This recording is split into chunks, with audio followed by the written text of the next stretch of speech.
I'm very pleased to welcome you here to the Hopkins Bloomberg Center and Johns Hopkins SAIS. I'm Jim Steinberg, the Dean of SAIS, and I'm very excited to introduce you to Cameron Abadi and Adam Tooze. They are the hosts of Foreign Policy's, I'm told, wildly successful podcast, and I'm pretty sure that's correct, Ones and Twos.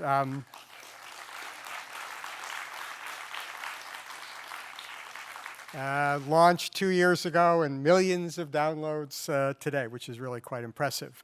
I think the fact that you're all here means you have a fair degree of familiarity with the basic format, which is they took a look at an economic data point, which can be something ranging from the GDP of China or the number of hot dogs sold in the United States in a given year, and then discuss what it means for the rest of the world, and especially the hot dogs. You can imagine why that would be important. For me in particular, it's a great pleasure to have Adam here. Adam, I think, is one of the most influential and consequential voices in the public sphere today on a range of issues. And although he is steeped in economics, and economics is the focus of the podcast, as I think you all know, he's trained as a historian. And for those of us who teach a lot of history, somebody whom we've learned an enormous amount for and have an enormous amount of respect. He's a professor of economic history at Columbia University, but his erudition goes much deeper than that and really covers a great range of stuff. And I will give an unashamed promo here, which is I read exactly one blog, and I subscribe to exactly one blog, and that is Chartbook. It is the only one that I read, Adam.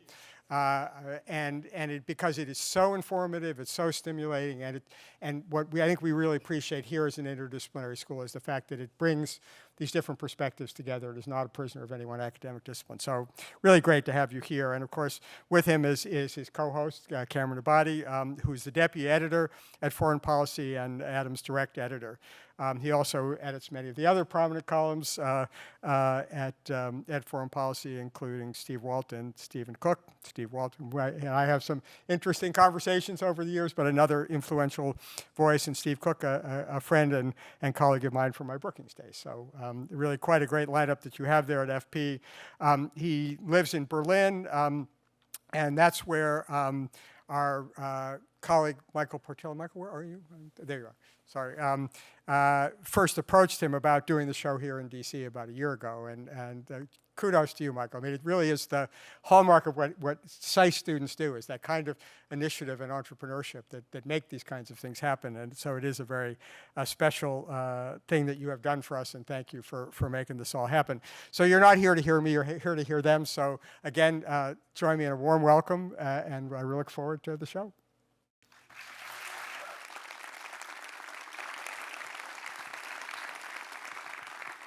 Thank you very much, Dean Steinberg. It is great to be here at the Hopkins Bloomberg Center at Johns Hopkins University. You know, we love doing these live events. We've done a couple of in Berlin, in Germany, one in New York. And yeah, it's always especially great to see our listeners, to hear from them in person. In fact, we always do a Q&A portion, and we will definitely do that here tonight. So, you can start thinking of those questions ahead of time. But the other reason we like doing these is that, it helps us think about what we should talk about. We tend to do something that's locally based when we do these live events. That's why we thought about doing something related to the U.S. presidential election. I've been here about 24 hours. I've already overheard various conversations about the election, just eavesdropping at breakfast this morning. We'll talk a little bit about Joe Biden's economic record and some about Donald Trump's policy plans and his campaign. But then we thought we could also do something even more local than that. As I mentioned, we're at the Hopkins Bloomberg Center, and so we thought, why not talk about Michael Bloomberg himself? Maybe if we have time, we'll throw in another name. I'll leave that in reserve, depending on how timing looks. But for now, Biden, Trump, and Bloomberg. and then the Q&A. So, but as is often the case with our podcast, we like to start off with something that's even directly drawn from the news. And so I thought we could start with the news this past weekend in the Middle East.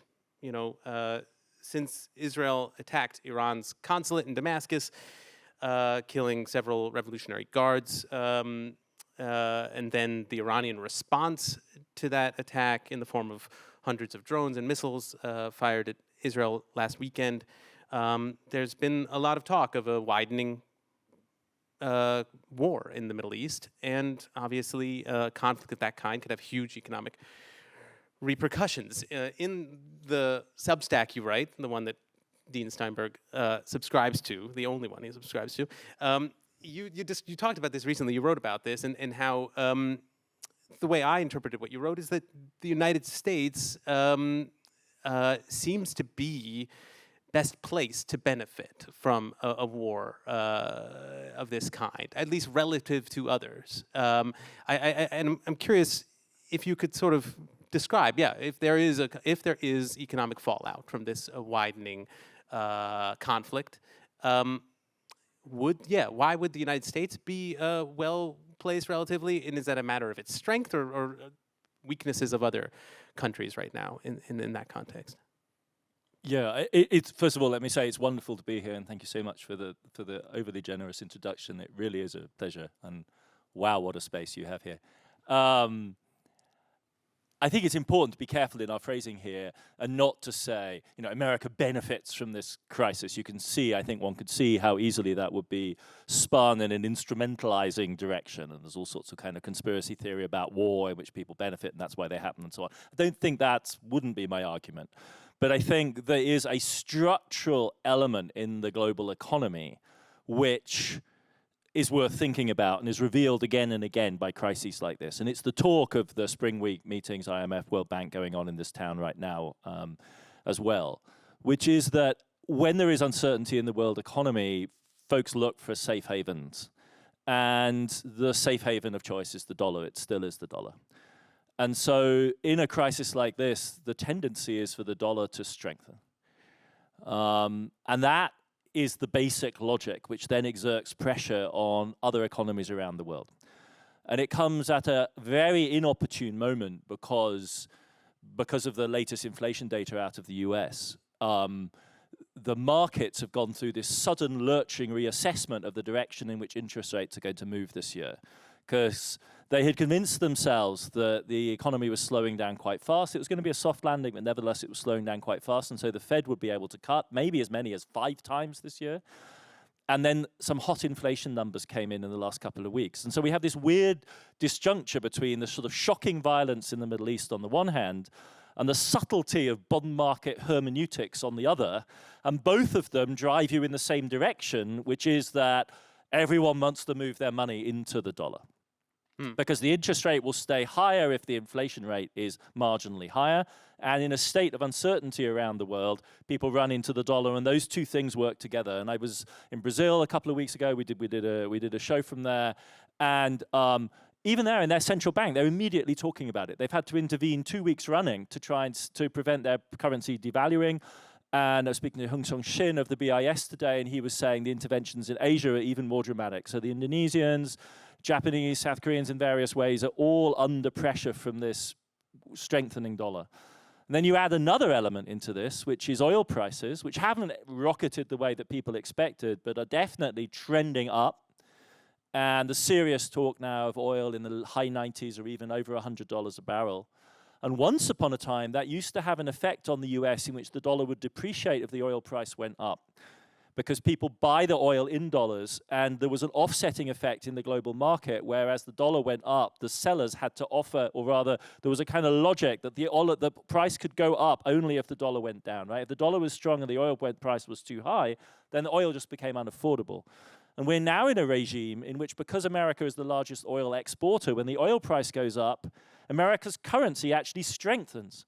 So you put all those three things together, interest rates higher for longer, the dollar's stronger, and oil high and commodity prices generally high, and not just, you know, emerging markets like Brazil, but the entire world will be squeaking under the pressure of this. And there's kind of offsetting effects on the American side. A strong dollar is not great for the manufacturing lobby, and there's a big manufacturing lobby in this town now. So there's an offsetting effect there. But Texas and Pennsylvania are doing great out of the oil boom. The banks are doing well with the higher interest rates, and the American economy is so buoyant it appears to be able to withstand the pressure, whilst in Europe, the macroeconomics are terrible right now, and the ECB, if it wants to cut interest rates to support the European economy, will be faced with a gap between European and American interest rates, and then the euro slides, and they don't like that because it feeds inflationary pressure inside Europe. So that's what we mean about this being a moment where a lot of really subtle forces around interest rates run into this nasty shock. Mercifully, so far, it hasn't turned out to be a really big one. And the combination of those two really rather different dynamics, one very subtle, one kind of complicated, and the other one involving drones and rockets and everything, produce a very nasty configuration.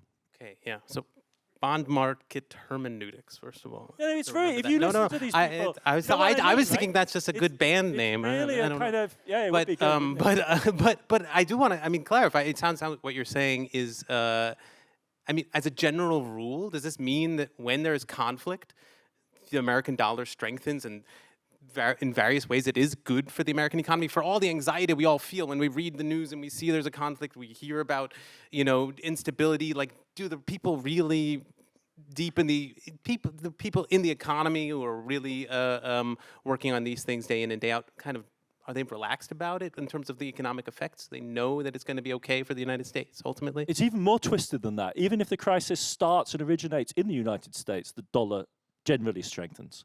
Okay, so it's absolutely mind-blowing. Yeah, America has not experienced. You are on the wrong end of the world economy when you experience what you might expect to be the more natural logic, which is bad news causes people to run out. Another way of defining America's exorbitant privilege is that bad news causes people to run towards the United States still in the economic system. When that doesn't happen, you're in the British position, like September, the Liz Truss scenario, right? That's when bad news feeds a run out, and your response to the bad news can often feed the panic because it looks like you're panicking, whereas America is on the soft end of this entire dynamic. And yeah, I have to say, the American policymakers I've seen in the last couple of days are some of the most chill people exactly. Is there going to be a recession? No, there's not going to be a recession. Do we get to cut 5 times? Probably not. We'll probably get to cut 2 times. Can we cut a lot right now? No, but maybe one more time before the election. The talk is all about the political disturbance, but the economy looks Goldilocks. AI is good. The energy story is good for large parts of the US economy. The migration story is good for inflation. It's really bad politically from Biden's point of view. But no, it's a very different mood from last year when there was quite serious worry about the banking system. And there we go. Okay, that's a new motto for America: tails we win. Heads we win, tails you lose. Rather than in God we trust or whatever. But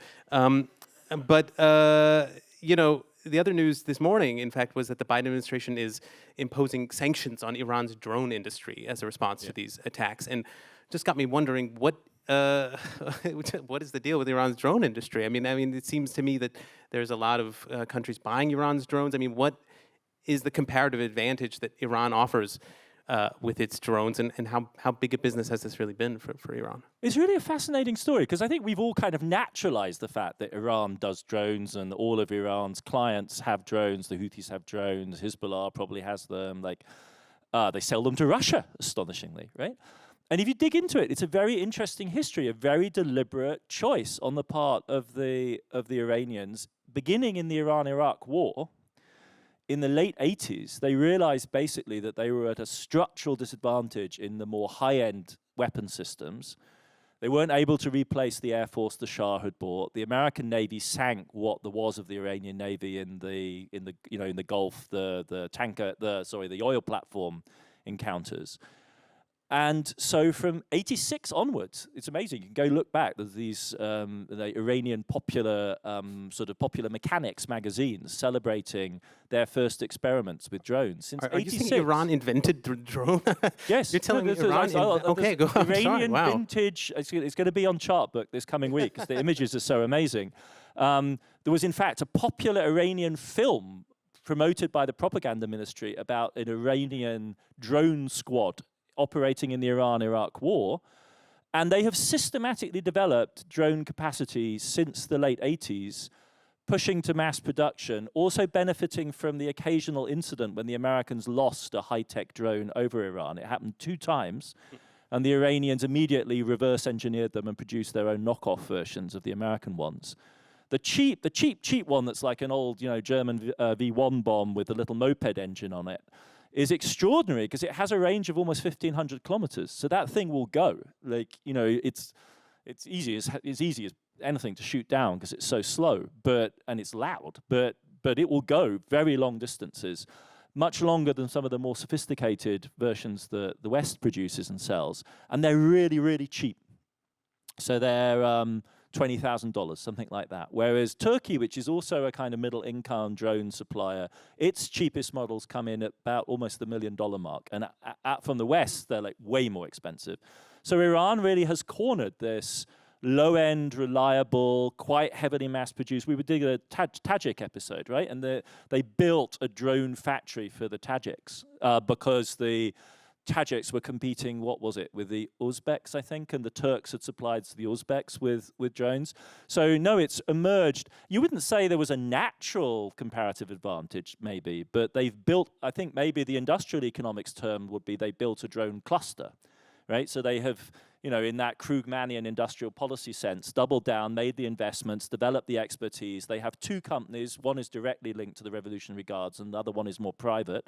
They compete with each other. They use a lot of proxies to source mainly German technology, so that there's a bunch of people who've been arrested at various stages shopping for German kit to go into these drones, and then they reverse engineer it. And the thing about Iran is that we underestimate, right? This is a highly sophisticated, very diverse economy, which is crushed by sanctions, but has huge human resources, huge human capital. And so therefore can work its way around practically any sanctions regime and can do the reverse engineering. So it's not surprising they can do this per se, but it does just seem that they've developed one of the widest palettes. You can go shopping for Iranian drones, and there's like 20 different types online.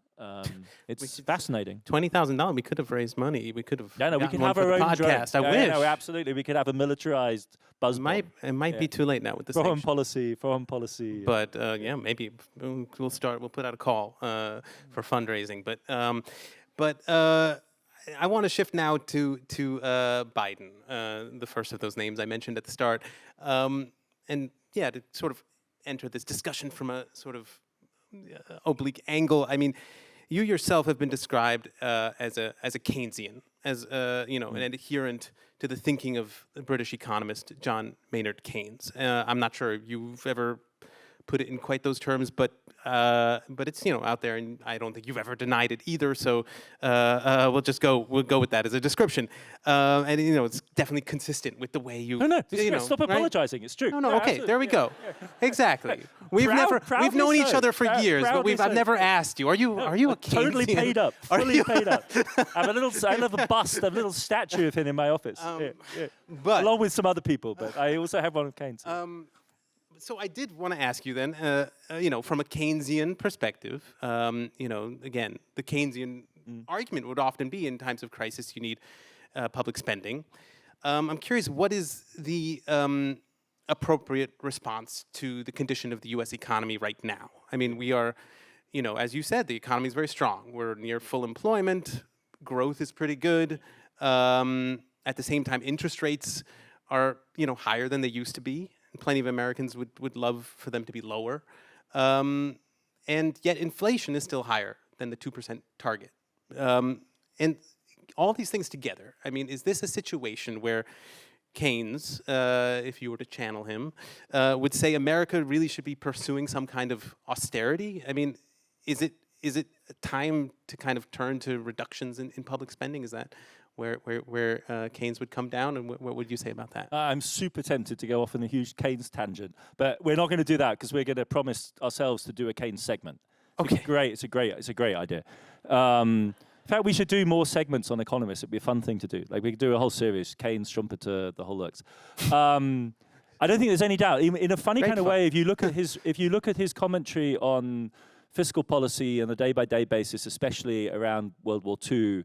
he is disappointingly hawkish and conservative in the day-to-day. So I don't think there's any doubt at all that looking at America's situation with close to full employment and a deficit which could somewhere between 7 and 8% of GDP, he'd be horrified. And it is, in America's history, unprecedented. I mean, we were building up to it with a Republican tax cut of 2017, which generated some pretty large deficits even before COVID struck. But the current situation, the snapshot of the current moment, plus the forecast going forward, takes us into territory we've never ever been in before. Now, I'm not famous as a fiscal hawk, and I'm not calling this a panic station situation. America, it has exorbitant privilege.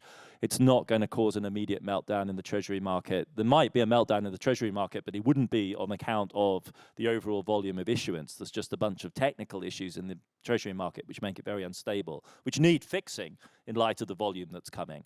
But it is an extraordinary situation, and we know for a fact that, I would argue on political grounds for consolidation, because is somebody going to use the large deficits of this period and the debt accumulated somewhere down the line when we would like to run a deficit to argue against the deficit we should properly be running then? Of course they are, right? So we should get some dry powder here and actually show some responsibility. That doesn't, I mean, I can't believe I'm saying this because you end up sounding like Larry Summers and Robert Rubin and the Obama people and the Clinton people. And one of the political lessons we learned from those administrations as left Democrats or just plain Democrats was, let's not play the game where the Republicans run the deficits and the Democrats tidy up after them, right? This is a crazy model.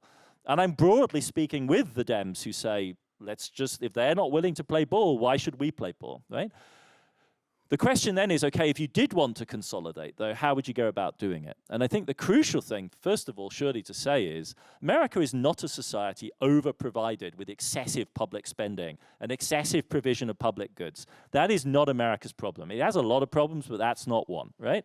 And that doesn't mean to say you couldn't trim here or there, or you might consider this budget, say the Pentagon's budget, excessive, but nevertheless, we, broadly speaking, must surely advocate for more spending. We now know that it takes $100 billion a year to halve child poverty in the United States. We know that for a fact. It costs 100, some say 85, some say 110. But if you give that child allowance, you halve child poverty in the United States. The Congress decided not to do that anymore, right? We can't be in that game. We should be saying, here are the building blocks of a better society, and they might be $500 billion worth. We should be in favor of that. So then how do you close this deficit? The only way to go is to raise taxation, for crying out loud. But as soon as you say that, say you wanted to get from 7% of GDP to 2% of GDP, which will be a more reasonable level to be running the deficit at full employment, that's a 5% shift in GDP on the tax side now. And as soon as you say it, everyone in this town just shuts up shop. That is so not happening ever on anyone's watch. Because that could not only be raising taxes on the super wealthy. You would have to hit everyone, yeah, right? And you would have to move to a system much more like a European tax system. You know, one of the extraordinary things about American society is it's obviously profoundly unequal, and the fiscal side doesn't do enough to close that gap. But what the fiscal side does do in the United States is oddly more progressive than in many European societies, notably Germany, because the tax system in Germany bites all the way down the income scale, both through income tax, social insurance contributions, and through indirect tax through VAT. And the American tax system basically removes any kind of income tax from a huge slice of the bottom end of the income distribution. And given the inequality in the United States and the cost of living and everything else, it kind of has to. But one of the effects of that is to create a system which allows anti-tax agitation amongst the very vocal elite, easy meat, red meat, to mobilize around, because the system is genuinely more progressive than your average European one, because it bites very heavily at the top end. And that is the impasse we need to get out of. We need to build a system that can raise more at the top and somewhat more at the bottom, but in a way, obviously, which doesn't curl people into poverty. So the question is, how would you design that? What would the trade-offs be? It's an enormous problem, not just of politics, but at this point of state building. Like, America has a whole bunch of domestic state institutions which just don't work. Like public transport, Amtrak is one of those, clearly. America does not have a functioning national unemployment insurance system. It has to string it together whenever there's a bad crisis. And God help you if you're in Florida, because it's explicitly designed, the Florida unemployment insurance system, to deter applicants. In so many words, it says so in big, bright letters on the system, right? So when a big unemployment system shock strikes, America has to do these big stimuluses, in part because there is no safety net. And one of the other things the American state, increasingly, we've done an episode about it, increasingly is attriting is the fiscal capacity, in other words, the tax-raising capacity, which is now, believe it or not, at kind of upper middle income level in terms of the share of GDP that the American state machine is able to suck out. As the economy grows, the IRS and the tax system in the United States does not generate the revenue flow you'd expect. So it's not just a problem of money and the politics, it's also a question of actually rebuilding state capacity, which will be a reason to do it if you're coming from the progressive side, but also makes clear just how big a problem this is. Okay, so Biden should run on the platform higher taxes for everyone. Higher taxes for everyone with a big, intrusive government apparatus. Yeah, that's right. We should I want to get you on the record. This is your political advice. It's as somebody famously said, it's the price we pay for civilization. Yeah. It's the price we pay for civilization, and it should be a source of shame, guilt, and concern if you're an affluent American that you don't pay more. Because what that basically means is there's something missing somewhere on the side of somebody who needs it far more than you do, that extra dollar. And there's a you know, and there are these respectable billionaires like Buffett who are part of coalitions which are explicitly volunteering to be taxed more. And when you're in that situation, like, it's truly topsy-turvy world, right? You know, they should be at least protesting against the tax that we exact from them, but they're not. They're actually asking to be taxed more. So the latest policy that, or the latest policy initiative that the Biden administration has unveiled concerns the U.S.-China relationship, and specifically a new sort of turn in rhetoric towards China, namely an accusation that China is pursuing overcapacity in its manufacturing of climate-friendly technologies.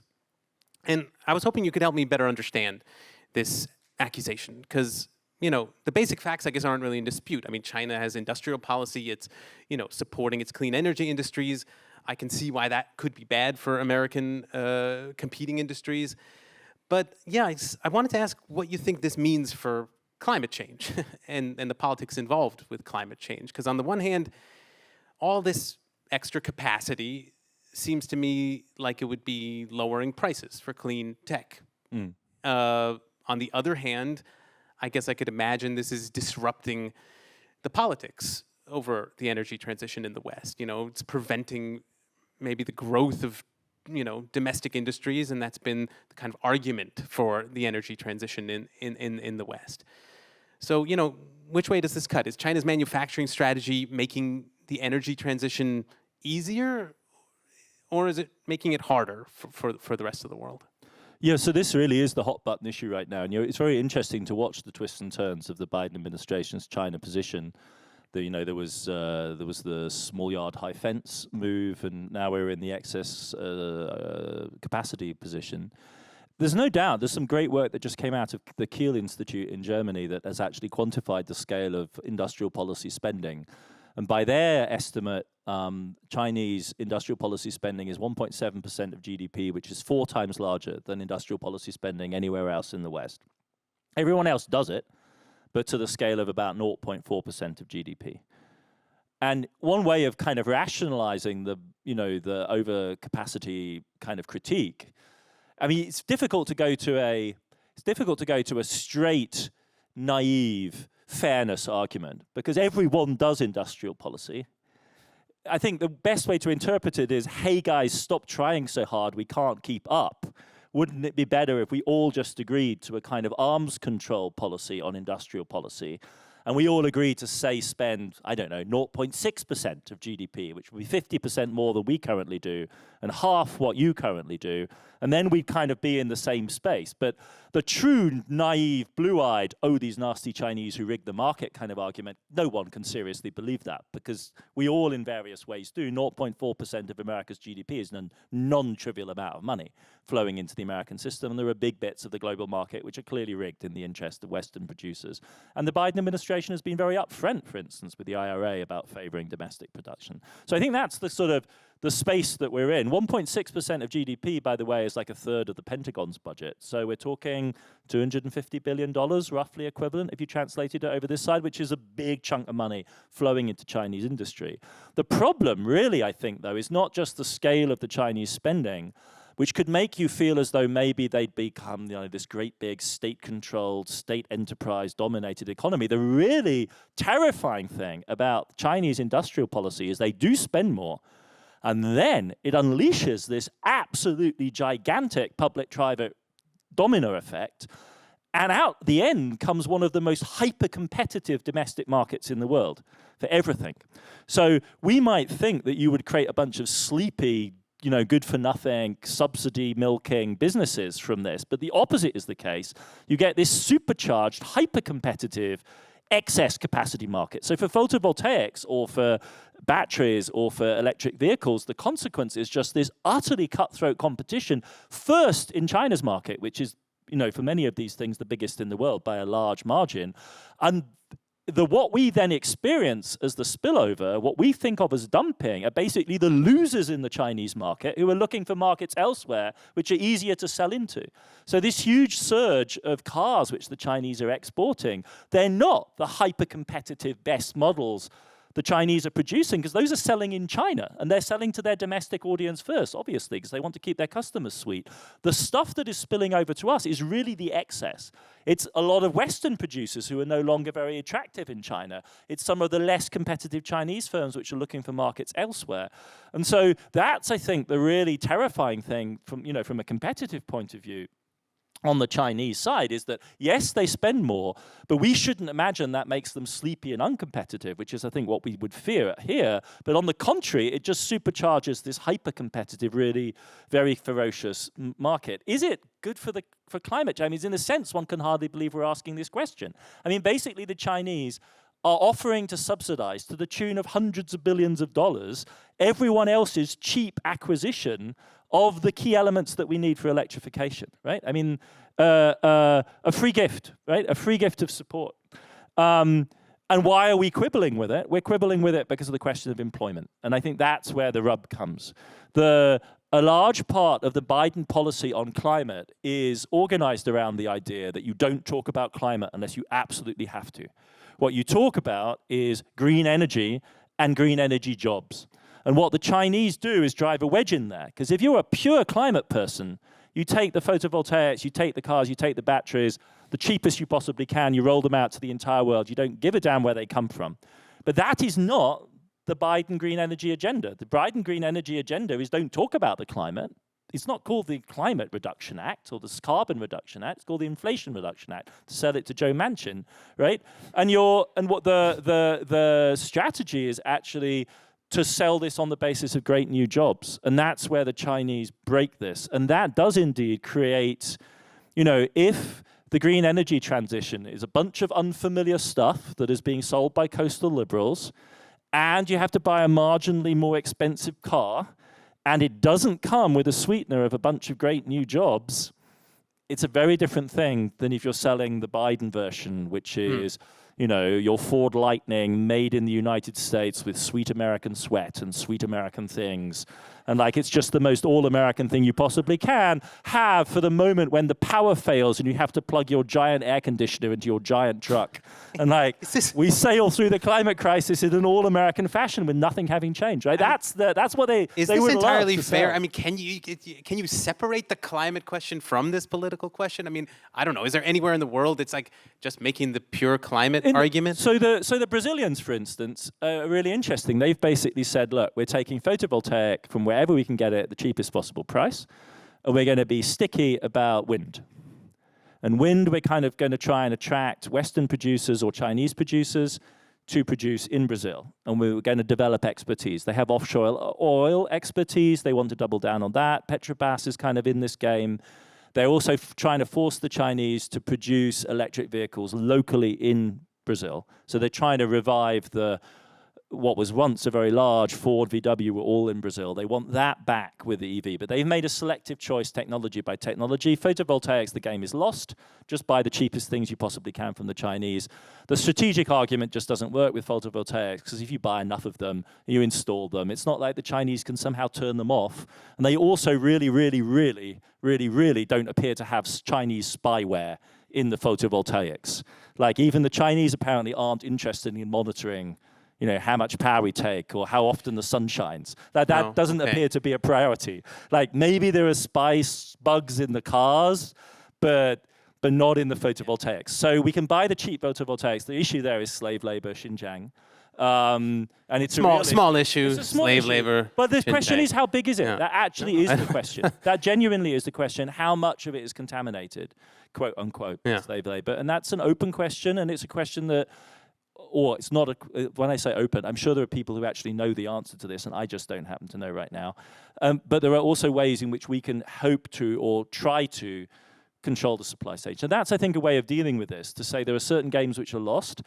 And after all, the big jobs with photovoltaics are in the installation. Why should we want to have people employed in factories making these basically commodity, down-market, cheap things, whereas the skilled jobs are in fitting them into every single individual house that's slightly different than the next one, and that's where all the skill and the jobs could be. Because factories are so nostalgic and American, as you said, I guess. Yeah, they love them. Yeah, exactly. Yeah, really but anyway, now to shift to Trump.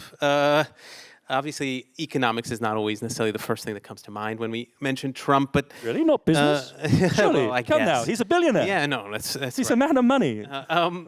But I guess I wanted to start first by asking, Trump seems to be making inflation a centerpiece of his campaign, namely attacking Biden for the problem that inflation allegedly has been in the United States.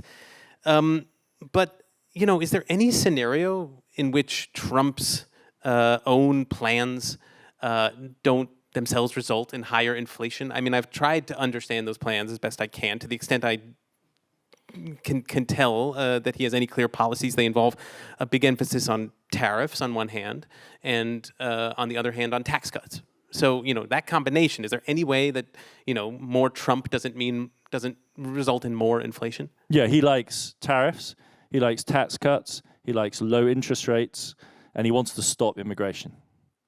And you add those things up, and they're a recipe for supply side and demand side shocks to the economy. He's a particular favorite is that he likes protectionism, and he likes a weak dollar.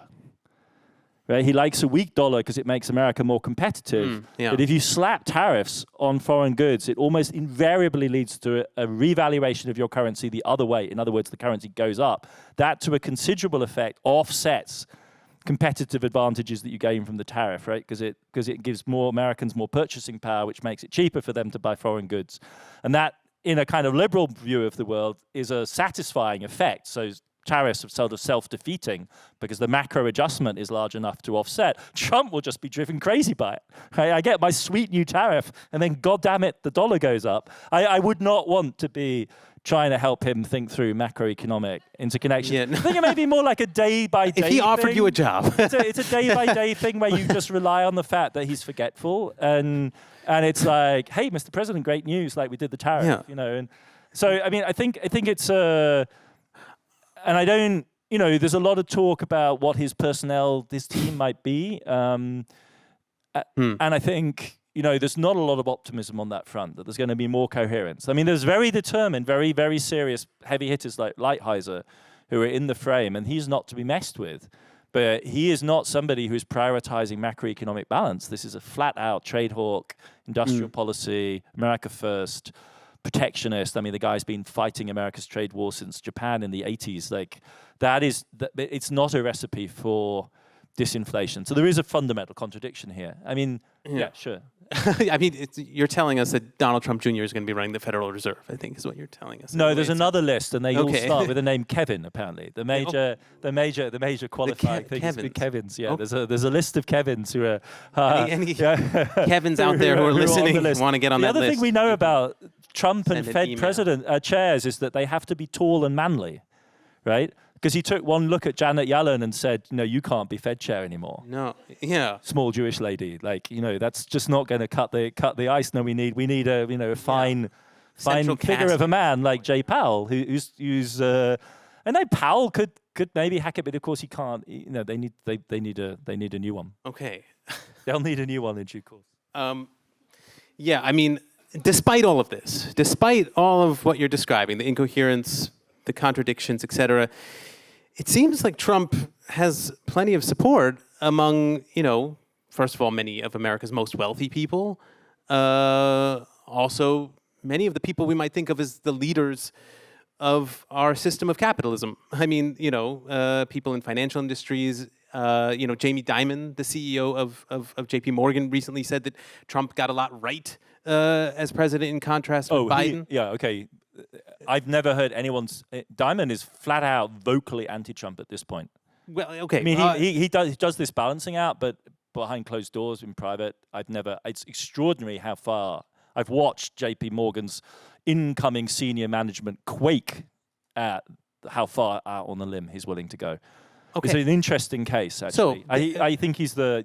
Well, I mean, this might get kind of at my point then, which is, this could be interpreted, I guess, on one hand, simply as a expression of self-interest, right? I mean, Trump could mean lower taxes, and maybe that's what is attracting the support of these types of people.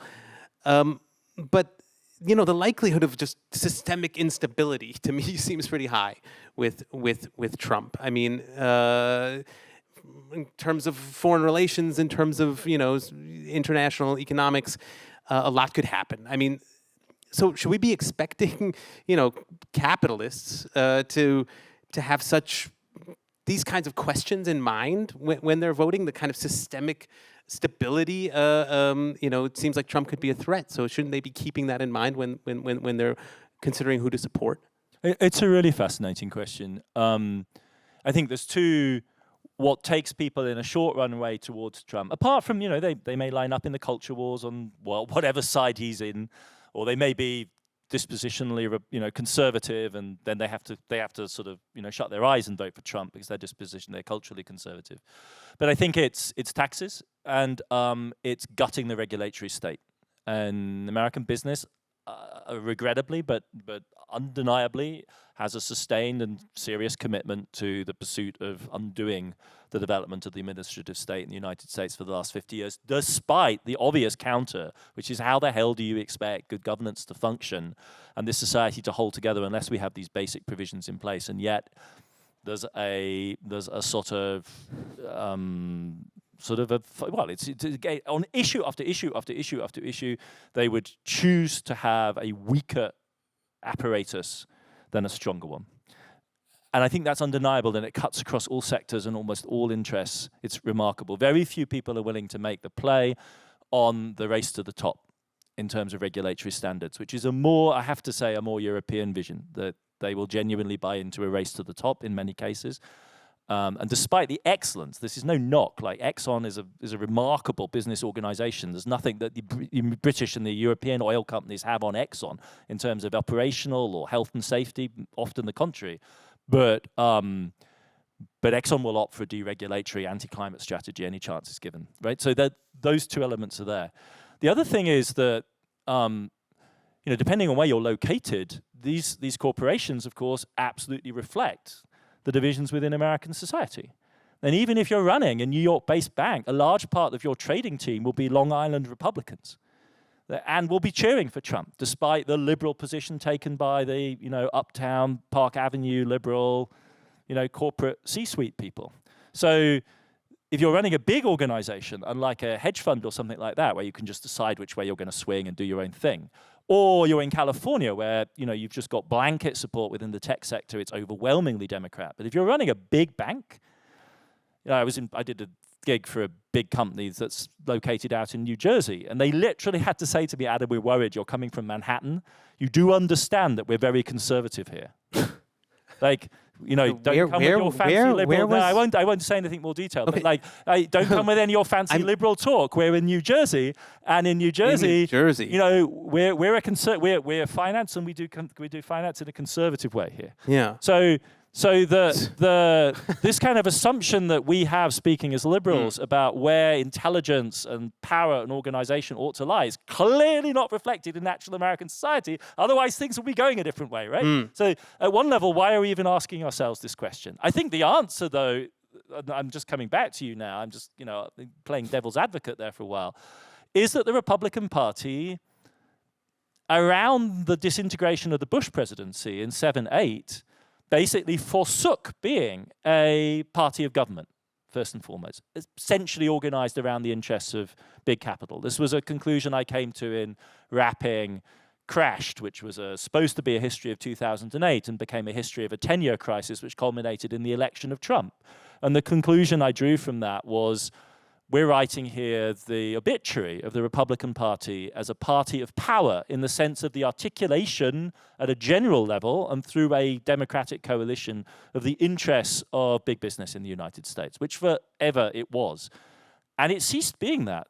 Once you appoint Sarah Palin as your running mate, as John McCain did, game over, right? And they weren't even, the congressional Republicans were not willing to cooperate with the Bush presidency in doing TARP, for crying out loud. What they're doing is bailing out American big business, and you can't get them a Republican majority. They relied, perversely, on the Democrats to give them the majority. And that, we've never come back from that. And it's structurally the case. In the 2016 election, corporate America was incensed because neither of the two candidates was running on a free trade platform. And large parts of corporate America could not be found to sponsor the Republican convention because they didn't know whether Confederate flags weren't going to appear and God knows what else alongside their corporate logos. So this sense of a kind of organic bond is really, I think, has been fundamentally challenged. And so you're left with this negative agenda. Like if we can't really vote for the Democrats because they are essentially a politics of regulation and tax. And so we swing the other way, even though de facto this means that America would not, for instance, have a progressive green energy agenda, which large parts of American business, when push came to shove, when Joe Manchin really looked as though he was going to kill IRA, stood up and said, no, look, we're competing with European and Asian competitors who've got major subsidies for green energy. We need them too, right? There's a progressive wing of American capital, which at that point really did realize there ain't no one here but us chickens, right? Somebody has to actually take charge of a process which no longer has a clear logic. And if you listen to, there aren't a whole hell of a lot of globally orientated American business leaders, whether they like the low taxes or the deregulation, who look at Congress right now and say, well, these people know how to run global hegemony. Like, this is all good. Like, we can't see any potential problems with, a confrontation with Russia. This is clearly all we need to do is do some sort of deal. American capital pulled out of Russia quite hard in 2022, and they took very considerable hits for doing so. And now we're supposed to all just sit down with Putin nicely and do some kind of deal. It's your point is absolutely real, and it's not only in the US after all. Look at Brexit Britain. I mean, again, a society where you would have been able to say for 150 years the Tory party is the party of business. And then you have Prime Minister Johnson, who literally says, F you. F you to British business. You're making me feel bad for big business here. They've been left homeless. They need, who's going to take care of big business? The deep point here is that we now are waking up to, as liberals and progressives, waking up to how much we actually handed off to the power of liberal big business since the 1990s. And the central question that we handed off to them was peace. The central question we handed off to them was relations with China. Because we didn't need to, on the left side, formulate a policy of peace with China, détente, any of that really, really difficult stuff that killed the left in the old Cold War. We didn't have to do any of that because Steve Schwarzman and Hank Paulson and these people were, Hank Paulson, for 2 Treasury secretaries at least in a row, it was evident it had to be a Goldman Sachs guy. And it had to be a Goldman Sachs guy because they know China. Yeah. Now it's just got to be a Kevin. Now it's got to be somebody, at least under the Democrats, who's definitely, I mean, look at Jake Sullivan. He comes into office saying, my job is not to represent the interests of Goldman Sachs in relation to China. And that sounds great on the one hand. And then you ask yourself, God, whose interests are you representing? And it turns out it's the American worker. Right? But de facto, it opens the door to the Pentagon, to the military-industrial complex, because the peace interest, what Karl Polanyi called the peace interest, as another economist for our list, is no longer in the front, right? Can no longer simply take this issue off the agenda. And so the nightmare is that, you know, lefty progressives actually have to stand up and say these horrendous things like, yes, I think we should engage in peaceful coexistence with China. No one really wants to be caught saying that. But in the current context, it's an important thing to have to say. So now to shift to Bloomberg.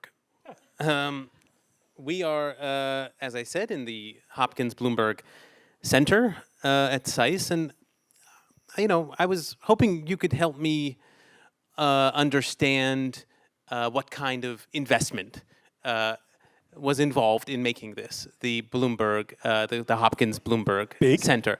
Well, that's clearly that must be the case. It's a beautiful building. But maybe put another way. You know, in what way is this a? And I'm not meaning this in any slanted way, but in what way is this a good investment? You know, obviously we've talked about philanthropy before on our podcast. You know, and donations to universities, you know, may not fit the metrics of effective altruism. You know, that's a term we've used when we've discussed philanthropy. You know, but does philanthropy of this kind have an ethical, economic logic of its own, and then what would that be? So I think if you look at this from a sort of utilitarian collective, you know, utility function, philanthropic donation to education is clearly an excellent thing. It's hard to think of anything that would be more worthwhile, really, than building the next generation and the human capital and widening minds. Though, but I think it's also clear, and all the educational economics shows us this, that the sooner and the earlier in a child's life that you invest, ideally, in fact, in utero, in the welfare of the mother during pregnancy, makes a huge difference to subsequent life. So malnutrition, adequate healthcare, and so on. But the earliest stage that you can, and it generates returns which are just crazy. Like, there really isn't a better way of spending a dollar, because you get somewhere between lowest estimates 5, 6, highest estimates 12, 13, $14 back in all sorts of different ways. And basically, I think that logic holds all the way down the chain. So the earlier you invest, the best returns that you get in general. I've always been a huge fan of the argument that what really needs building in American society, if you look at that Raj Chetty team at Stanford and Harvard that did these amazing administrative record-based studies of social mobility in the United States, mobility between the bottom quintile and the top quintile, another thing we should do an episode about. Amazing data, amazing. I'm not remembering any of it. And if you look at the champions of social mobility in the United States, there are some places which are downright bad. Right? In the Ivy League, there are some places which actually regress social mobility, increase the probability of the top 20% staying there, and so on. Like but there are champions, and they're the state colleges. So SUNY, CUNY in my part of the world are just epic social mobility providers for the recent migrant population. But I think even more potent, generally considered to be, are the community college systems, which provide really extraordinary service to working class and lower middle class Americans and bridge that gap, which is crucial in American society. We know it from Angus Deaton and all of that work on the deaths of despair and the Great Divide in American society. The huge divide is between those with nothing more than high school leaving certificate and everyone above in the graduate population. And it's a matter of life and death, right? The people with nothing more than high school are disproportionately mentally ill, incarcerated, and their life expectancy, especially for men, is collapsing in the United States. So shifting people out of that group into folks at some sort of degree status is crucial. And they are, generally speaking, underfunded. And I've always wondered, do they have endowments that you could donate to? Because when I do these business talks, people always ask me, what should I? And I want to say, you know, endow your local community college. And it turns out there are data on this, and it's exactly what you'd expect, which is that the average college across all of the colleges in the United States has a 10 times larger endowment than your average community college across the United States. And these are averages, so they're not medians and means, but you know, it gives you an idea. I would, if I was in major philanthropy, be systematically looking to upscale the endowment and provide financial stability and scholarships across that entire tier. I think it's crucial. It would be a transformative. I think also it would have a political signal. It would say that all of the big money doesn't just go to the fancy places. It's going to actually go to a place that will embrace the entire community that you're in. I think it would be a profoundly positive signal. If you are going to give money to a really posh school, I have to say, having spent my whole life in really posh schools, I would have loved to have been at a really posh school with a place like this. Yeah. I mean, it's flipping gorgeous, right? And the beauty of it is it was clearly not built for a university. No one builds places this nice. Well, maybe Princeton, but it's extraordinary. You walk in and you just feel I'm in some palace. And that's an incredibly good feeling to have in a university. And I have to say, if it's going to be in any university anywhere in the United States, I'm very glad that it's here. Because those horrible people often in Congress who have such a despicable attitude towards higher education should be shamed. And I like them to crawl in here on their hands and knees. Bow down. Bow down. Bow down before the power and money that's concentrated here. If you can't understand this lesson any other flipping way, let's just impress the hell out of you. Because this is not Mar-a-Lago. This is nicer than Mar-a-Lago, for crying out loud. Right? This is an elegant public forum. And somebody, very rich, and thank God for that, is making a statement about what higher education means in this society and should mean. Right? And it is disastrous the way in which the attitude towards higher education has become polarized in the United States. There are a considerable number of Republicans who are explicitly phobic towards higher education in the US. And that's in part because they think we're a bunch of liberal, they have a conspiracy theory which is not entirely off beam about the way in which liberal politics functions in higher education. But it really will help to have a place like this here with some of the agendas also that this place is going to promote. We were hearing from the dean, right? We were hearing about science. And God help us, we need that represented in the most powerful possible way in the politics of this country. And we were hearing about China and a serious conversation about China. And not just some hawkish backlash politics, but a politics that actually respects China as a great world civilization with which we must engage, and to which universities like this and mine, I hope, remain committed to that kind of engagement with our counterparts on the other side. And I'm to that extent, no amount of money. I bring it on, make it even fancier. Like really make a temple to what university education means and put it up against Congress and says, here is the power, here is the money. Here is what really matters. Shame on you if you talk the way you do about higher education. Shame on you. Who the hell are you? Like, seriously, the House of Representatives people are a disgrace to this society, in large part.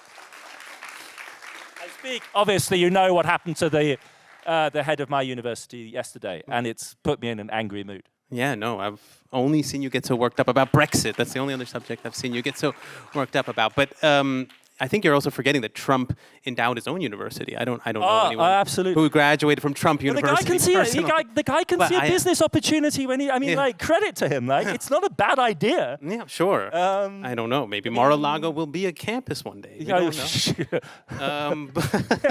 It could be like the Getty Center. It could be like the Getty Center. It might be.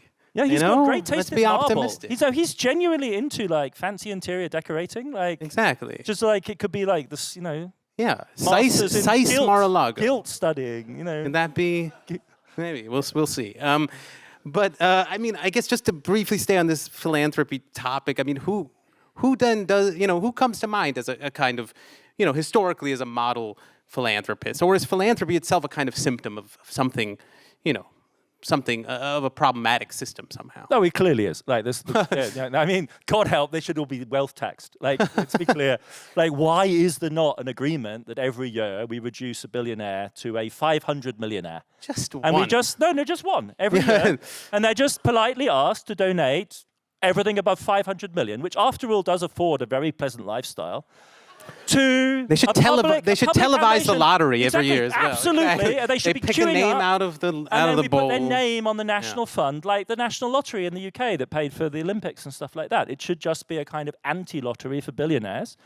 And we leave them with a very, very comfortable, rewarding existence that provides incentives in every conceivable way for every possible form of effort. 500 million for crying out loud. And the rest gets taxed away. But since that's not happening, if you're in the business of trying to get super rich Europeans to give money to anything public, you'll know what an advantage it is to have an American giving culture. It truly is, because you cannot. It's so difficult in the European studies field that I run an institute at Columbia. There's plenty of huge, obscene wealth in Europe, and it doesn't feel the need to legitimate itself. It doesn't feel the desire to put its name on buildings. You know, I came up through the Oxbridge system, which you'd think would be the ultimate old school system. The colleges, in many cases, have the names of donors on them. But when I was coming through that system, we had no culture of giving. No culture at all. There was no sense, because it was essentially a publicly provided elitist system, and we didn't feel grateful for it. We were entitled to it. And I have to say that the American system, which actually binds an elite into a sense of mutual obligation, and in the top schools, though it should be advertised far more proactively, basically means that lower income kids go for free, as they should, and they're cross-subsidized out of other people's fee paying, doesn't exist to the same extent in Europe. And it would be, if you look at the social mobility numbers, their supposedly more egalitarian systems don't, on average, produce massively better outcomes, right? So there's huge, you know, Pierre Bourdieu, that kind of French sociology shows you how it shows. The French have an uber elitist higher education system entirely paid for by the public purse. You go to one of the Grande Écoles, you don't pay a cent. Literally not a cent to go to one of the most exclusive forms of higher education in the world. If you're asking me like for a model, I mean, coming from Britain, the obvious case to cite is the Wellcome Trust. Which is GlaxoSmithKline, the big pharmaceutical company, founded by an American re-immigrant, so an American businessman who was doing transatlantic business. And they're the fourth largest private foundation in the world, $28 billion, largely devoted to public health, medical research. It's the big driver of, I think the largest single driver of global public health research. The Gates Foundation does very large-scale work as well. But that's the model that we were talking about when we were talking about the Danish company, essentially of a very large-scale endowment almost 100 years ago that took a very large slice of private capital, placed it in a philanthropic trust, and has then stood back, right? So it's not a highly personalized form. It's an institutionalized form. It's kind of like not a sovereign wealth fund, but a public interest wealth fund that sits on this pot that is devoted to medical research. And if you know anyone in the life sciences or biomedical field in Europe, they quite likely will have cycled through one of the grants that the Wellcome Trust provides. It also sponsors, you know, fabulous work in the history of medicine and the social sciences of medicine. There's all sorts of politics around it, because like the Gates Foundation, it's a huge whale in a relatively small bathtub. So that creates disproportions, and there is critical social science on the impact of the Wellcome Trust on research in the UK, because whatever agenda they set. You remember when we were doing the Danish case, there was this interesting thing where they tried to randomize the selection of grants because they didn't want to be accused of picking winners all the time. And I don't think Wellcome has gone that far. But they would be an instance, and I think that's a viable model, right, where you basically selectively socialize big capital and devote it to a particular specialist niche of research. It's ideal if it's a moderately sized contribution to a gigantic field, so that you don't have undue influence in the particular area that one private or semi-private interest is operating in. But yeah, I would be churlish not to mention that coming from Britain, because it's a hugely beneficial driver of public interest research. I do like the idea of completely randomized philanthropy, of just someone getting a call and just being funded out of the blue. I would like that. I think that's the way it should all, you know, these grants should just be made even without applying to them. You know, but we should turn to Q&A now. I do hope folks have questions, and you know, any questions at all would be welcome. I should say the other name that we didn't get to was Immanuel Kant, who is not a U.S. politician, but it is his 300th birthday next week, as I'm sure you all know. And we thought we'd talk about the economics of Kant, but we'll do that in a future episode. We should do that when we do Adam Smith. Yeah, we have a lot of economists. Kant was Keynes, Schumpeter. One of Kant's students was basically responsible for introducing Adam Smith to the German language world. And from that then come the famous liberal Prussian reformers of the early 1800s. So Kant was an avid reader of Scottish Enlightenment, philosophies of history. Didn't always agree with them, but was quite in the spirit. And he especially liked Adam Smith on the division of labor, because there's a passage in Smith where he says, the division of labor will at some point become so refined and complex that there will be people who devote their entire time to nothing but philosophical speculation. And when they do that, the effect will be an extraordinary increase in the productivity of philosophers. Have you memorized the work of Kant? And like Kant, Kant really loved this passage. Yeah.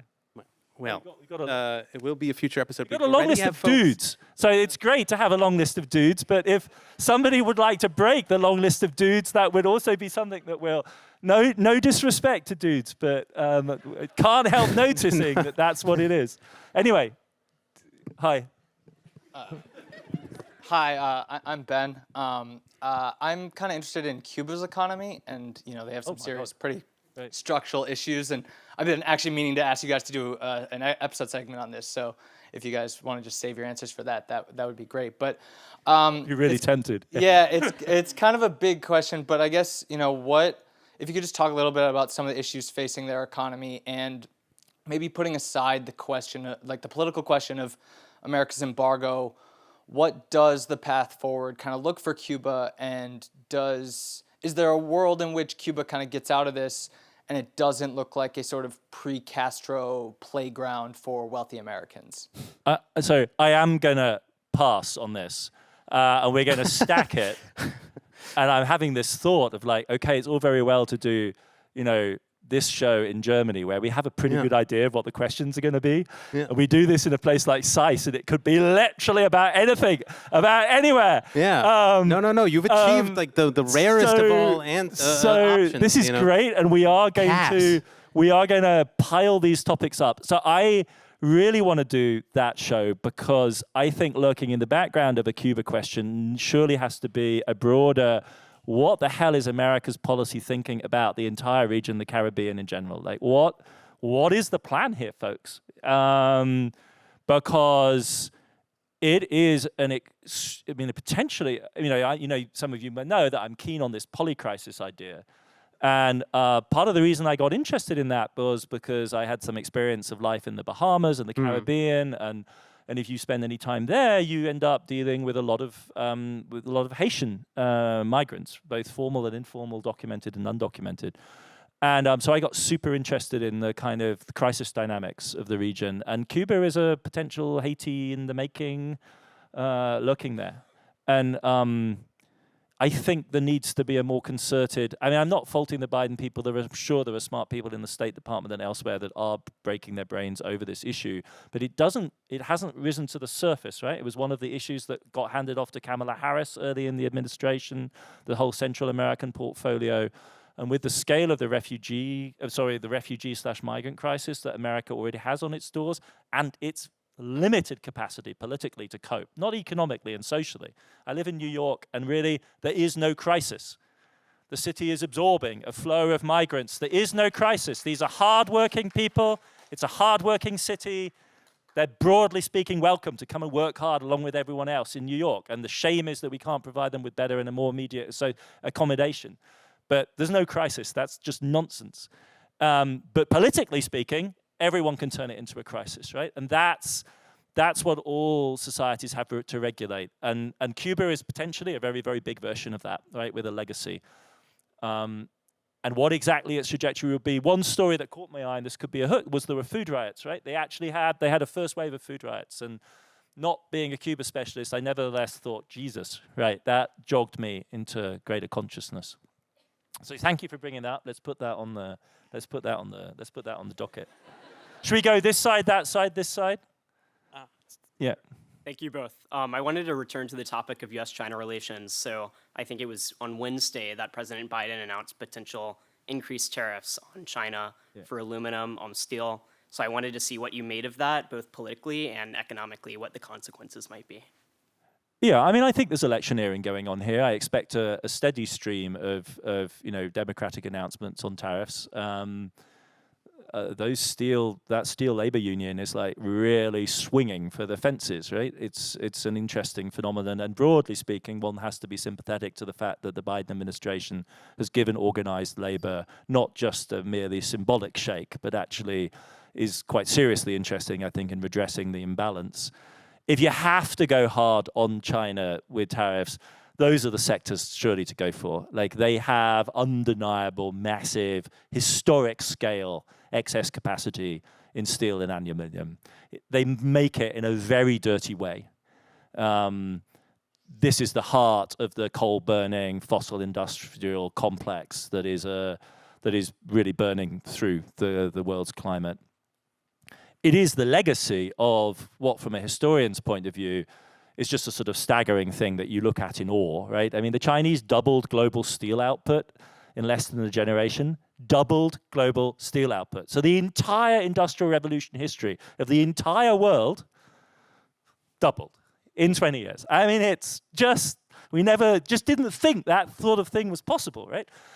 But it has huge consequences, and at the margin, a very small amount of their exports is enough to completely capsize everyone else's markets, what's left. And we actually need that sector to be a lead elephant in the hard-to-abate green energy transition. And it doesn't help if they're just being killed by Chinese imports. So if you have to go somewhere, I would be tempted to go there. I thought the Biden administration's efforts to corral the Europeans into some sort of deal on this were never going to work, because the Europeans don't like that kind of deal. So this is maybe an acceptable second best. I don't think the argument for this extends to some of the other things they would also like to sanction, and Trump will go a whole nother way. Maybe back over here. How you doing? First of all, thank you so much for coming. I'm a former student of yours and a huge fan of the books, the podcasts, everything. So when I heard you were coming to DC, I was really grateful. My one question, you invoked one of many questions, but you invoked Keynes earlier, and it got me thinking we're rapidly coming up on the 100-year mark of Keynes's economic possibilities for our grandchildren, where he predicted, I think by 2031, was that, we'll be working 15 hours a week because, look, we're going to have this massive GDP. And, the aggregate predictions that he made aren't that far off, but the distribution is. So I'm wondering, I think about this a lot in the context of AI. I think that's sort of where people's mind goes when they're thinking about rethinking work. I'm wondering what the role you think of the government is in terms of AI industrial policy and helping us get to those possibilities that Keynes envisioned. And if we're betting on Kevin's for Trump's Fed, I bet Kevin O'Leary. I think he's like precisely Trump's type of man. Are you not working 15 hours a week? I'm at 15. I don't know.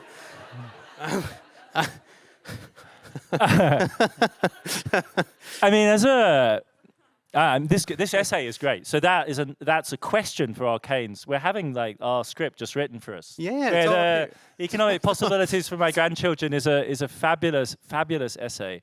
It's not it's our, isn't it? Sadly, he didn't have children. Sorry.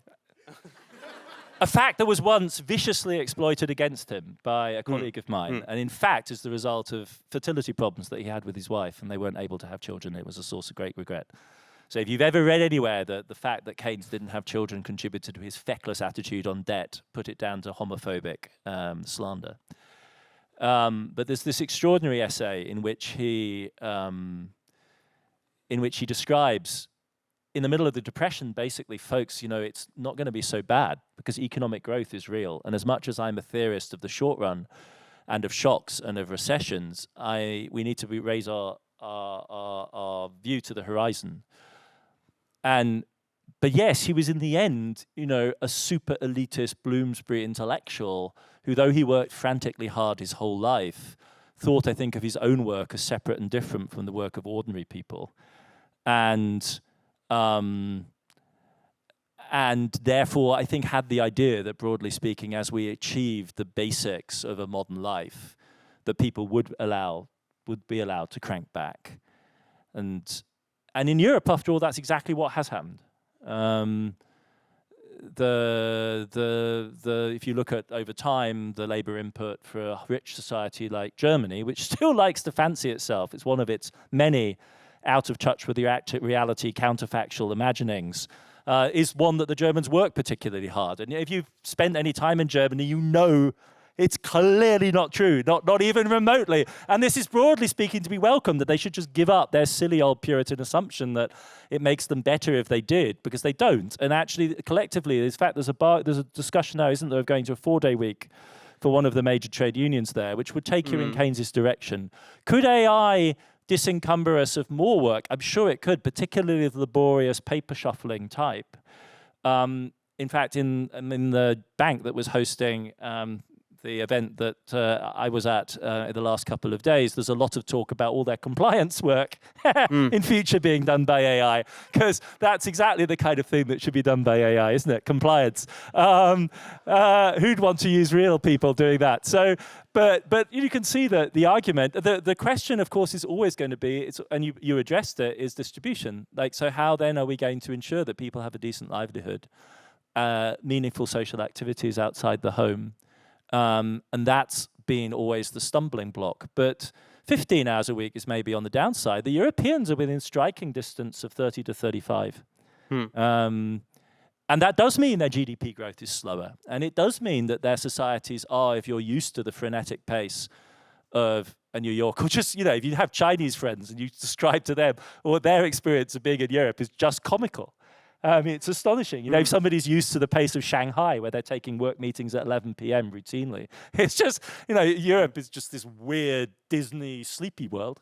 But it's an incredibly high standard of living, right? And with an adequate welfare state, it can really provide a different model, and it does address a central concern of Keynes's.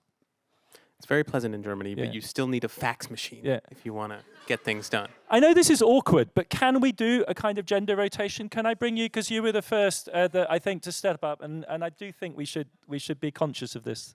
Thank you. I appreciate it. I had a question, knowing that you are a professor at Columbia and just the current events happening right now. No. Adam knew this was coming.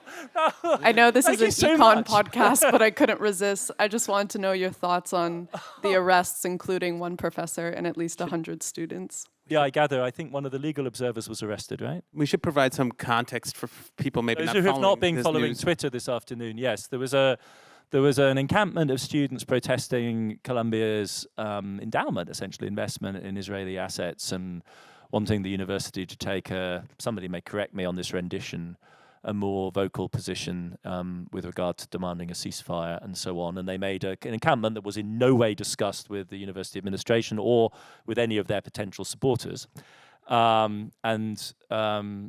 The president of the university, after a particularly unpleasant grilling on Capitol Hill day before yesterday, came home to New York and asked the NYPD to clear the camp, and they did that this afternoon, I gather, actually as we were gathering here.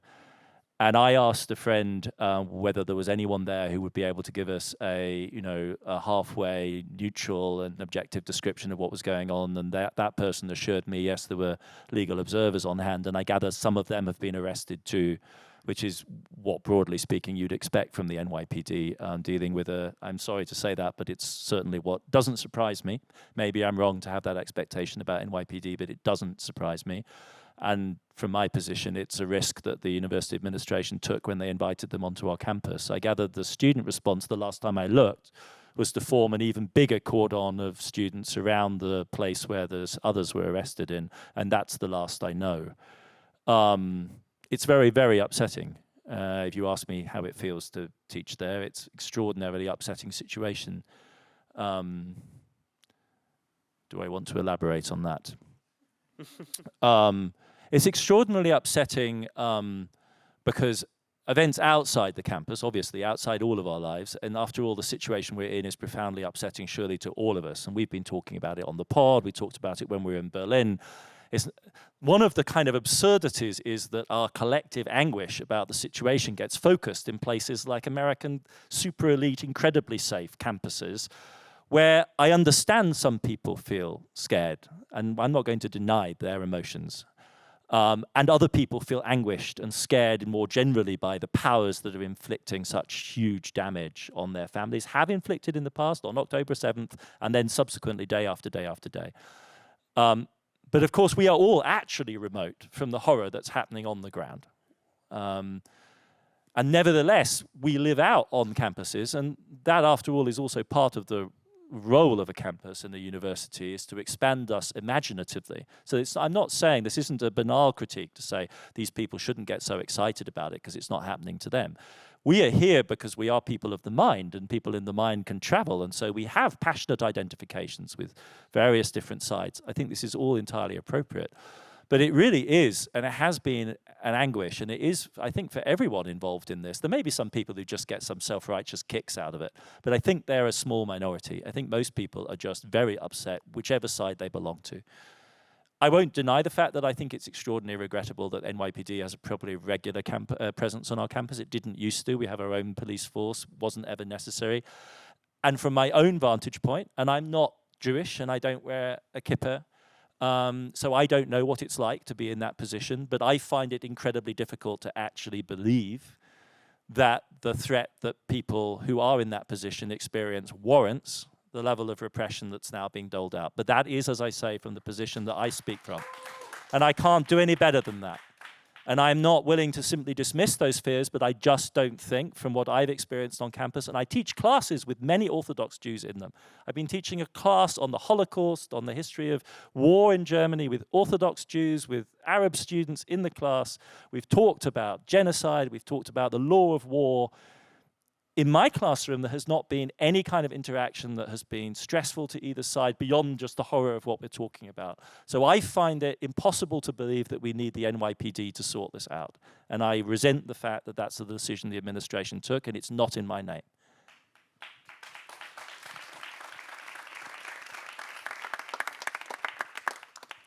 Hi, my name is Adi. I'm from Kazakhstan, and just wanted to ask about, digging deeper on that topic. I wanted to ask, how do you think the sort of two contradictions that I am to describe will resolve itself? Because, so the first one being that, again, I think after the events of the 7th of October, I think you have supported the letter that was circulated in Colombia. And, after that, there was a backlash, and then, there was a huge sort of divergence between non-STEM and STEM faculty members at Columbia and in general universities about how they view the events in the Middle East. And I think this sort of divergence is culminating into, the NYPD arresting students and faculty members in general. So I want to ask, how do you think this sort of divergence and contradiction between the academia members and students will resolve itself in the future? And the second contradiction being that the way sort of Germany has responded to the criticism towards its foreign policy and economic policy, I guess, is going to resolve itself, because the situation seems to be pretty dire, I think. And I guess you agree as well from what you've been tweeting and writing. So yeah, I guess my question is, how do you think these two almost dialectical contradictions will resolve themselves in the future, if ever? Those are very fair and important questions, but shall we agree that this will be the last round on this particular vein? I would be much more comfortable with that. If you want to talk about the actual situation in the Middle East, that's great. But I meant what I said a minute ago, I think there's something perverse about the way in which we're acting out what should be our continuous engagement with the disaster unfolding on the ground there in these excessively elaborate and overheated conversations about what are, frankly, first world, ultra-privileged issues. And I really think we need to have a discipline with ourselves in stepping back from that. And so I don't deny the force of this, but your latter, the point about Germany, is exactly in the spirit of where I would want to go. I'm not sure I quite got your characterization, but I would say that both the Columbia student body and the Columbia faculty are divided, have been from the beginning. And it's not surprising that they are. And it's perfectly legitimate that they are.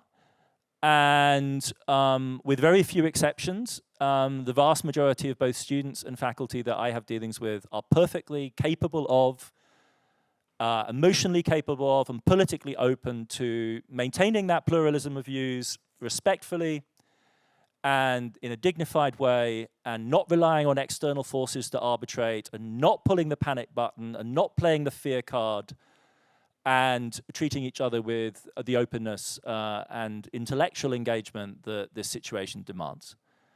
And it was in that spirit that I signed that letter. In politics, you have to pick manifestos, and you have to pick movements. Individual action in political situations can often be just pure narcissism. I don't like this platform. It's not quite what I want to say. I can't sign up. I'll start my own platform.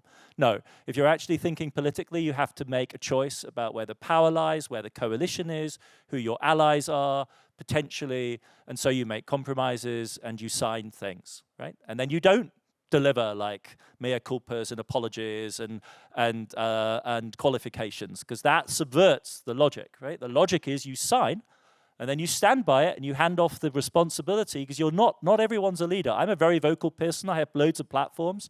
But if somebody in my department is going to speak about Palestinian issues, it's going to be Rashid Khalidi and not me, right? Not me. Why the hell should I speak? Will I be a foot soldier of Rashid's? Absolutely. I'll put my name to anything that Rashid thinks that we should sign.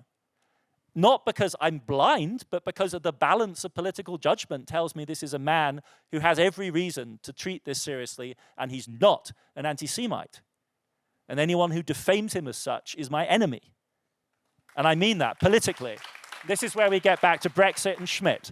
Enemy in the full sense of the word. Enemy, right? So we can either play this in a way which is mutually respectful, which we should, or we don't. And in that case, the game changes. And when people make that kind of attack against somebody like Rashid, the game changes. And that's their choice. That's not his choice, it's not my choice, but it's their choice. So, but I have not seen, I have to say, this is absolutely radical minority. I've been teaching all year long, seminars, lecture class. It has never been an issue so it's a tiny minority hyped by a media system which is feeding on this in a particular context, which is feeding off this anti-liberal, anti-university sentiment, which wants to haul the presidents of Ivy League colleges before some sort of goddamn House committee in which a bunch of, really, words fail me, call these people to account because they're entitled to do that. And our academic leaders feel that they have to comply with these requests. But it is not representative of what's going on the campus. And the campus has been a thoroughly productive place of work and of education and of learning throughout the whole year. And I'm sure it will go on being so as well. So Germany, to substance.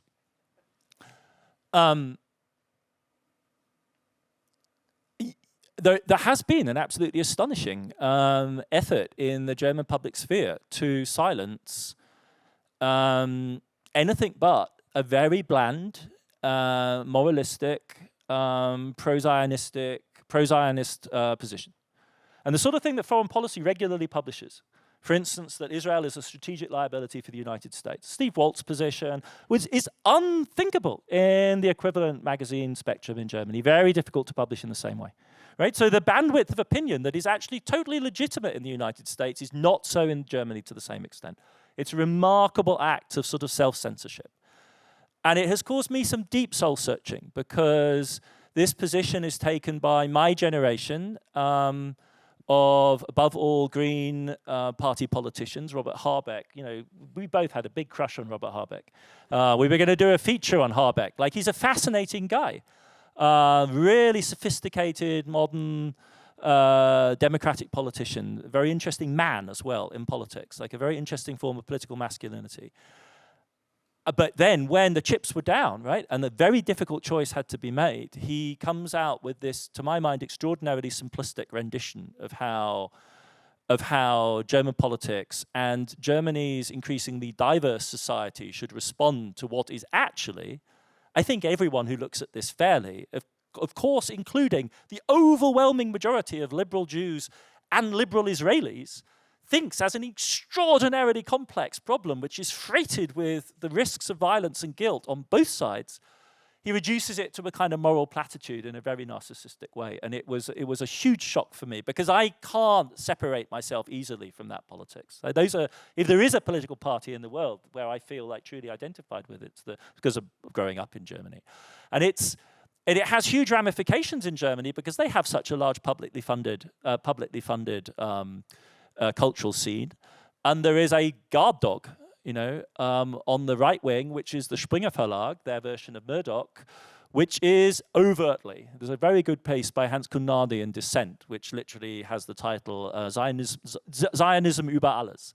And this isn't something he made up, but it's the boss of the Springer Verlag who, in a candid email to his colleagues, said, and my final mantra, he's railing on about how he can't stand modern Germany. It's degenerate. It's not like the old West Germany of old. And the one thing that we really have to uphold is the mantra of Zionism über alles. And so if you're in a political system where you have a lot of publicly funded university and cultural institutions, and you have that lurking on the right wing, and you have the legacy of Germany's commitment to Israel, which goes back decades, it creates this very, very narrow space. And I think also, and this is the last point I'll add on this, is that in these actions of censorship, a central issue is not really just Germany censoring itself. Though in fairness, German politicians are well aware, and all of the polling shows that very large minorities of the German, white German, for want of a better word, population expresses great reservations about Israel, and there are substantial fractions, as you would expect in Germany, given its history of low-level, and in some cases not even very low-level anti-Semitism. But the real conversation, the real question that's being asked, and the most explosive part of Habeck's reaction to the crisis, was the demand that the Muslim community of Germany show loyalty to this mantra and this notion of what Germany is. And the struggle, in other words, is not just about, is as much as anything, it's a bigger version of the Colombia problem. This reaction is actually about Germany's self-image and not about the situation on the ground. It's actually about Germany's self-image, in the sense of this is a society which came to terms with the past and owes a debt to Israel and so on, but also a society increasingly riven and torn by its increasingly diverse, massively diverse. It has a higher percentage of non-native born citizens in the United States now. 40 to 50% of kids in Germany's schools in the urban areas have migrant backgrounds. Is struggling to define itself, and in that struggle, the issue of Islam and Arab identities, particularly male Arab identities, and the questions of sexuality and gender that circle around those, which are in some ways a little bit analogous to the fears about race and sex in the United States, are really there, and they're very powerful. And there are cynical players in the system who know this very well and will play on this, and that's what's really worrying about this. Sorry, very long answer. Yeah, and I'm sorry, but I have the disappointing news that we only have a few minutes left. So let's take two. I would say, and I'll be quick. Yeah, I would say we take the next two questions. I'm sorry that we can't take all of them, but yeah, please, you and in the next one of the microphone no here. October 7th and Columbia questions. Right? Yeah, I think that was clear. I promise this one is not about Israel and Palestine, or about economics, really. All right. There's a lot of people in this room What's left? who are hopefully about to graduate, if things go according to plan. And I know a lot of your listeners are young professionals, and both of you have been in the game for a little while now. That's a good thing. I'm curious if there's anything that you know now that you wish you would have known at the beginning of your career.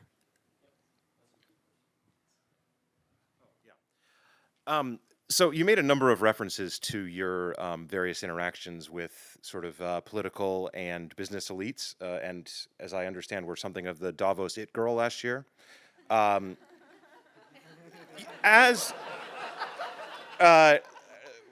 a pretty select company. Well, yeah, maybe You I'm and Robert misrepresenting. Habeck. Please correct me if I'm wrong. But as your philanthropy apologetics aside, as some perhaps like at the left flank of the sorts of people who are allowed to interact with elites at this level, presumably you're either explicitly or implicitly discussing their complicity in what you call the polycrisis or the various pathologies of our world.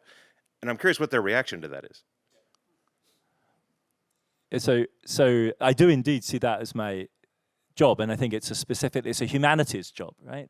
I mean, one of the things that I think the humanities and history in particular bring to bear on our thinking about the world what they bring to bear is an acute consciousness of the reflexivity, right? So that we are Perry Anderson once accused me of being like this liberal thinker in medias res in the middle of things, to which my response is, Perry, where do you think you are? Like, are you not in the middle of something? Like, where do you float? In fact, we are always in the middle of things, and to that extent complicit, and the more powerful you are, and the more reach you have, the more complicit you are, the more agency you have. And so, yes, I do have a lot of conversations with people which are about plumbing questions of agency and responsibility. And I spend quite a lot of time doing hey, we all know that inequality is a problem. And you all do know, don't you, that the very sheer success of your enterprise makes that problem worse and cannot but. And it is your job, I think, in that setting to repeatedly drive that point home. I never make any bones about the fact that being a highly paid employee of a private university in the United States, I'm the beneficiary of the most elite slices. Not quite as elite as Princeton's and Yale's and Harvard's may be, but nevertheless, Columbia gets some pretty juicy slices of alternative assets which ordinary investors aren't available to them, and that's what floats my boat, right? So I don't, and I find that strategy better than the sort of preaching from the outside from a high tower, because I don't feel myself in that way. And that's, I say, the move, right? The move is to the inside systematically. It's also the polycrisis idea itself is also not, as it were, something that flies in from a very high intellectual vantage point, but is more actually a summation, kind of in an imminent way, of the crisis that so many of us think of ourselves as experiencing. And I've always been I think, encouraging and explicit about the idea that this also extends to the mental health crisis, which if you're running the HR department of a very large organization right now, is a non-trivial part of your world. And I've spoken to business partners who sell assets, who sell products that relate to the emotional and mental health crisis of the world since COVID, right? And so for me, it's imminent even at that level. And I'm not so I would insist on this, and this may sound to you like a cop-out, but and this is part of my Keynesianism, there's a very powerful line for me in Keynes where he says that part of my politics is about avoiding a situation in which there are barricades. Because if there were barricades, I would know which side I would have to choose. And I'm very aware of that, of the force of that logic.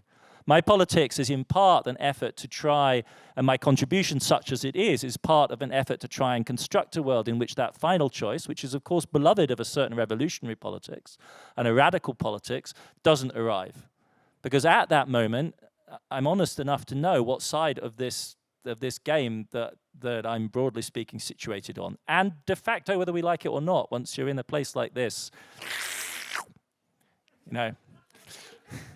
you're not easily going to shake off the effects of being Michael Bloomberg's guests here. So to answer the question here, the thing I really wish I had understood earlier in my career is actually the tonic effect of being in the public sphere.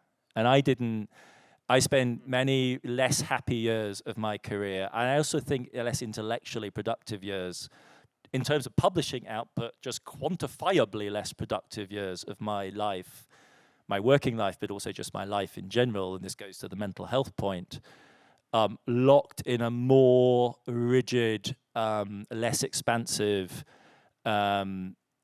position as a speaker and a contributor. And that has to do with lots of different things, biography and so on. It also has to do structurally with the way in which British universities are set up.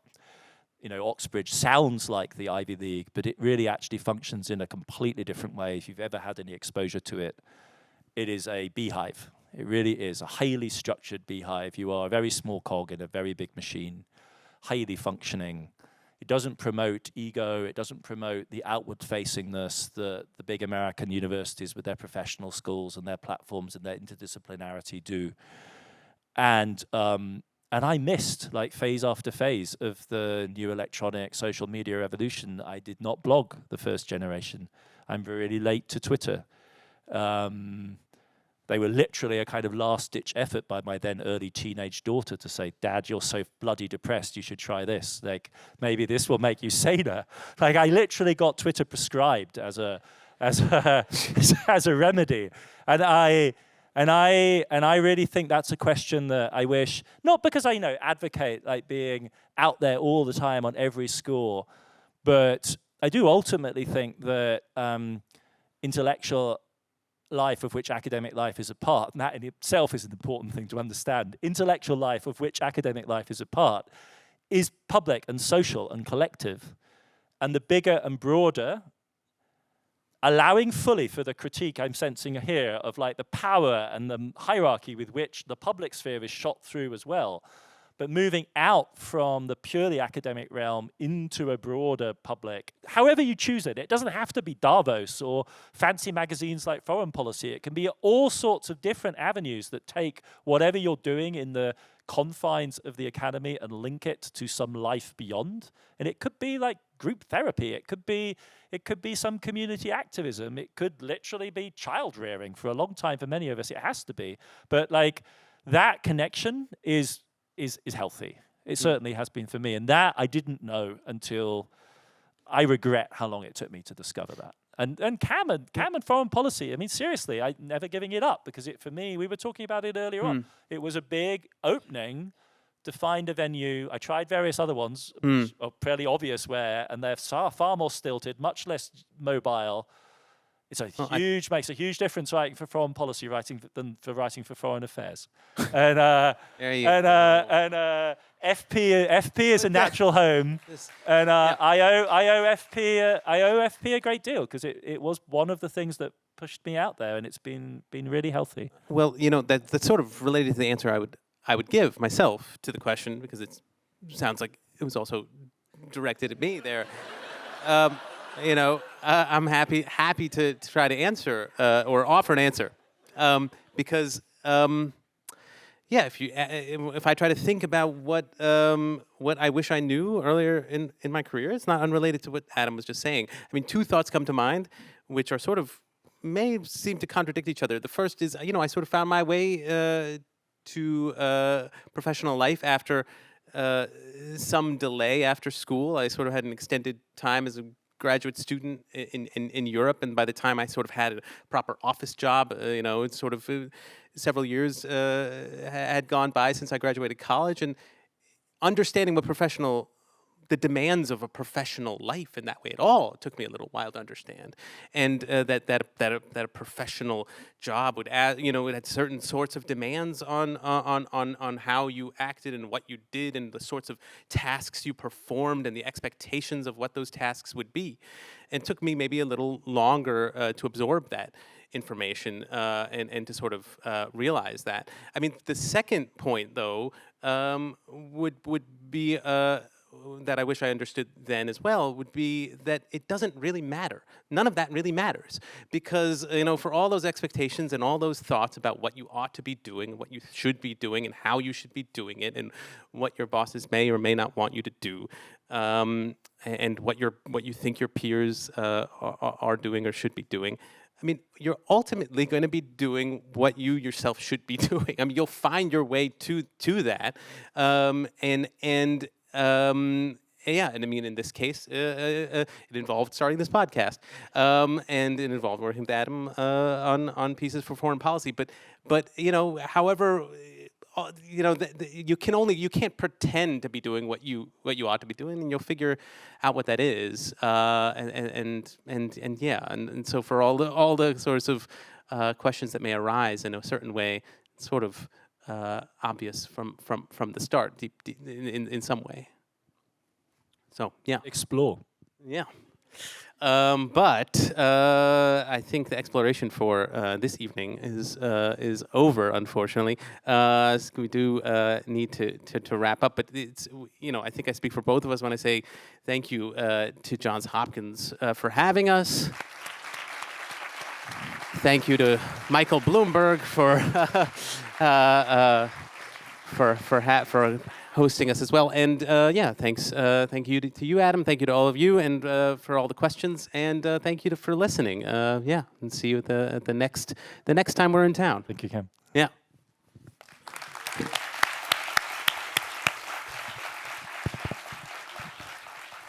On behalf of the Johns Hopkins SAIS community, I'd like to give another round of applause to Adam and Cameron and the FP team for their partnership. This has been an excellent event. I'd also like to give a special thank you to Rob Sachs, who without you, this event we wouldn't be here. So thank you, Rob. You are the real MVP. Everybody, please have a good evening and get home safe. Thank you very much.